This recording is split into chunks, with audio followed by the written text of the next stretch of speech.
From a supersized battleship to a supersized aircraft carrier, the 72,000-ton Shinano was like the Titanic of warships, larger than any of its class, heavily armed, and built to be impossible to sink.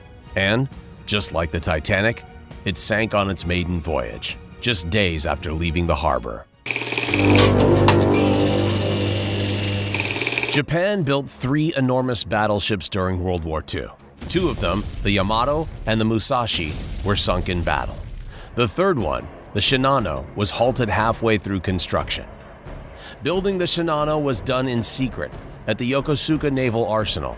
It was fenced in on 3 sides, and the workers were threatened with the death punishment if the secret ever got out. From battleship to supercarrier. After the attack on Pearl Harbor in December 1941, work on the Shinano was suspended. The Japanese began reconsidering whether battleships would still be worth the investment. Dive bombers and submarines could easily sink them, and aircraft carriers seemed more useful in battle because they could launch their own planes. At that time, the ship was less than halfway complete. After the Battle of Midway, Japan decided to convert the Shinano into an aircraft carrier to take the place of the 4 carriers the U.S. destroyed. Because it was originally designed as a battleship, it would be different from typical aircraft carriers of the Japanese fleet. It was much larger than any carrier they had ever built. Its flight deck was covered with armored plating and steel and could withstand 500-kilogram bombs dropped by enemy dive bombers. The Japanese engineers made extra precautions to protect this ship, like adding ventilation fans in case of a gas leak, an anti-torpedo bulge, and an armored belt. Because of its size and armored design, the Shinano would be used as a support carrier. It would serve as a refueling station and carry reserve aircraft and spare parts. Unlike the regular carriers, the Shinano's armored deck would be safe from bombs, so having the carrier planes land on its flight deck for refueling would let the regular carriers operate further away and spare them from damage. The ship was supposed to be finished by August 1945, but the deadline was moved earlier, to October 1944. The Japanese fleet suffered a severe blow during battles in the Marianas and the Philippines, and they direly needed aircraft carriers. So they rushed the construction, sacrificing quality for speed. In November 1944, the Shinano was spotted by a U.S. scout plane in the shipyard at Yokosuka. The ship's captain, Toshio Abe, was ordered to depart immediately before the U.S. could send its bombers. Captain Toshio asked permission to delay their departure because the ship was not yet ready. Some of the parts of the Shinano were not yet finished. The waterproof doors had not been installed, the compartments had not been tested for air leaks, and because of a design flaw, the joint between the upper hull and the armor belt underwater was vulnerable to torpedo attacks. The Shinano also did not have enough trained crew members available yet. Captain Toshio's request was denied. His superiors could not risk losing the ship to U.S. bombers flying over the area. So the Shinano set sail for the Kure Naval Base, 480 kilometers away in the dead of night with a crew of over 2,000. Many of them were untrained dock workers recruited at the last minute. Also aboard the Shinano were 50 Yokosuka MXY-7 Oka flying bombs, which were short-range piloted aircraft carrying explosives. They would be attached to bombers and released to crash land on target ships. There were also 6 Shinyo suicide motorboats on the deck.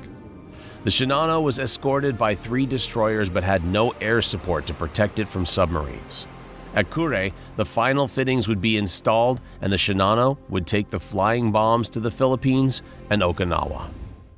The fateful encounter. On November 2nd, the Shinano detected the presence of the U.S. submarine Archerfish, which was patrolling Tokyo Bay. The captain of the submarine, John Enright, mistook it for a tanker because it was so huge. When he got closer, he realized it was a carrier, much larger than any he had ever seen. Captain Toshio feared the submarine was a decoy from a larger group of submarines, so he used zigzag maneuvers on maximum speed to evade them. But there were no other submarines, and all the zigzagging just slowed it down and gave the much slower Archerfish a chance to keep up. Because of the rushed construction, Shinano's bearings began to overheat, forcing Captain Toshio to slow down even more. The Archerfish submerged and waited for the perfect chance to attack. Then, Shinano made a turn that exposed its starboard to the submarine. The Archer fish fired 6 torpedoes at 3 a.m. 4 of them hit the ship at its vulnerable side, right along the joint between the armored plating and the anti-torpedo bulge. The torpedoes flooded storage compartments, boiler rooms, an engine room, an oil tank, and a damage control station. With one fatal mistake, the third largest ship in the Japanese fleet was in danger of capsizing. The best thing to do would be to slow down to keep more water from entering the ship at an alarming rate. But Captain Toshio believed the damage was minimal because U.S. torpedoes at the time were not as strong as the ones used by the Japanese. He put the ship on maximum speed in case other submarines were waiting to attack. More water came rushing in, and the ship began to tilt as sailors frantically pumped out water. Before long, the water reached the engines. As the hours went by, Captain Toshio tried a desperate move. He flooded the other side of the ship to counterbalance the tilt. Then he had the Shinano towed by 2 destroyer escorts, the Hamakaze and Isokaze. But none of these worked. The towing cables snapped from the weight.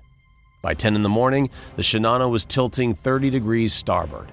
There was no choice but to abandon ship. As the Shinano sank, it sucked in survivors trying to swim away.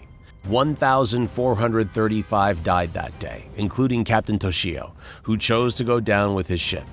The 1,080 survivors were quarantined at a nearby island until January the next year, so the news of the incident wouldn't reach the public. The American Navy themselves couldn't believe John Enright's claims until records of the missing supercarrier were found after the war. It was just unbelievable that one submarine could sink a ship that huge and powerful. The Shinano was the largest aircraft carrier sunk during the war, and the largest warship ever sunk by a submarine, just 10 days into its very first voyage.